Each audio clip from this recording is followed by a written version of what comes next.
With war looming, Texas soldiers began leaving for duty overseas. Although not yet at war, U.S. officials began preparing for one. On November 21st, 1941, the 2nd Battalion of the 131st Field Artillery of the 36th Division sailed from San Francisco, California, bound for the Philippines. Its more than 500 soldiers came from Abilene, Jacksboro, Wichita Falls, Lubbock, and Plainview, and they operated 12 cannons. Texas-themed warships were also on the high seas, although not manned exclusively by Texans. The cruiser USS Houston, one of Franklin Roosevelt's favorite U.S. Navy warships, was already in Manila. The battleship USS Texas was in the Atlantic, helping to escort Lend-Lease supplies to Great Britain. Then, the war came to the United States.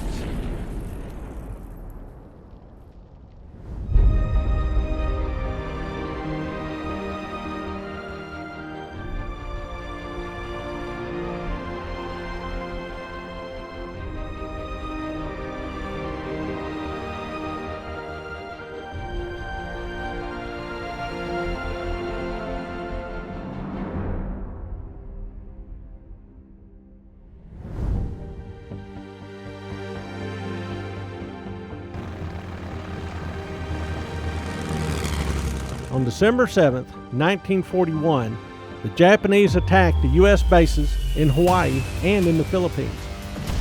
A date which will live in infamy.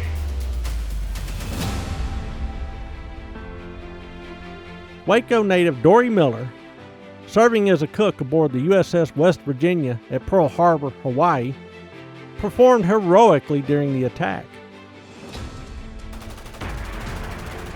He was credited with shooting down or damaging 2 enemy warplanes.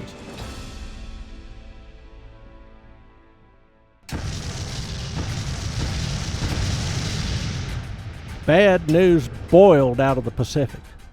USS Houston sank while fighting against the Imperial Japanese Navy near Java.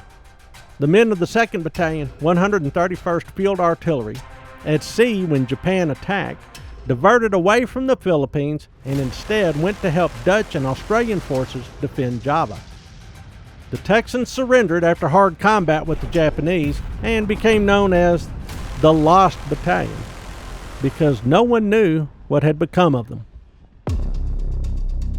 Bad news came from the Gulf of Mexico as well.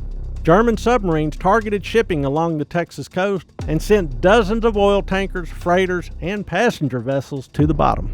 The war transformed Texas. The United States Army Air Corps constructed or expanded 65 airfields and bases in Texas. Ground units trained at 35 forts, camps, and posts across the state.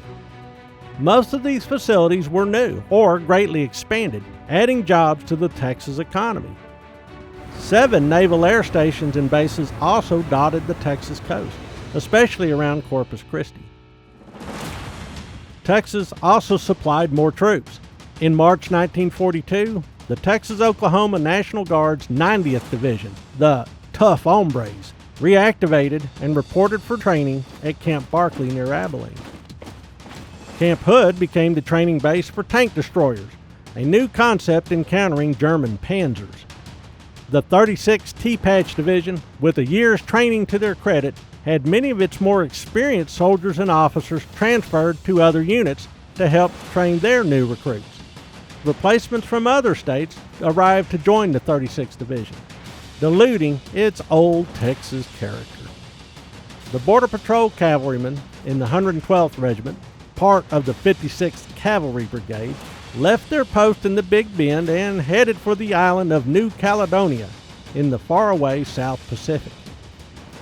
The military also looked to Texas A&M, with its well-run Corps of Cadets, to help supply young officers to help lead the nation's growing forces. Texans served in other ways as well. J.R. Parton of Madisonville was an oil man serving in Roosevelt's government. With German submarines punishing American shipping, including oil tankers, officials tasked Parton with bringing Texas Petroleum to Philadelphia overland. In the summer of 1942, this energy pioneer launched construction of the Big Inch pipeline. Starting in Longview, the line passed through Little Rock, Arkansas, before heading up through Missouri and crossing the Mississippi River at Gate, Illinois. From there, crews laid pipe along the Ohio River Valley all the way to the East Coast. A second line starting from Beaumont followed, and by the end of the war, 350 million barrels worth of Texas crude oil flowed into the northeastern United States, keeping homes heated and factories humming during the war. Texas troops and oil would carry the war to Germany, Italy, and Japan.